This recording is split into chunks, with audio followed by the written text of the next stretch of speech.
aproveitar aqui o momento dessa manutenção, passar para vocês uma super dica aí. Quem tá com Fiesta K, EcoSport com barulho aí do lado direito, né? Acontece muito aí da pessoa trocar amortecedor, trocar tudo quanto é peça da suspensão e não resolve.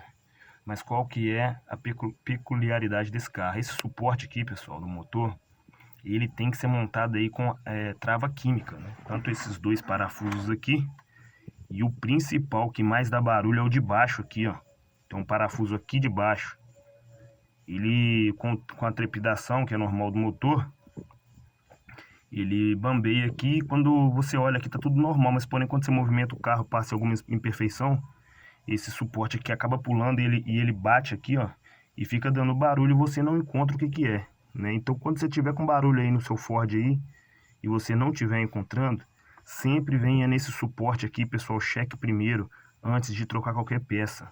Use trava química nesses parafusos aqui, principalmente nesse de baixo, porque senão acontece muito, o pessoal troca esse suporte aqui, ó, do motor, e daqui a um tempinho tá dando barulho no carro e o carro retorna. Mas é por causa disso, tá?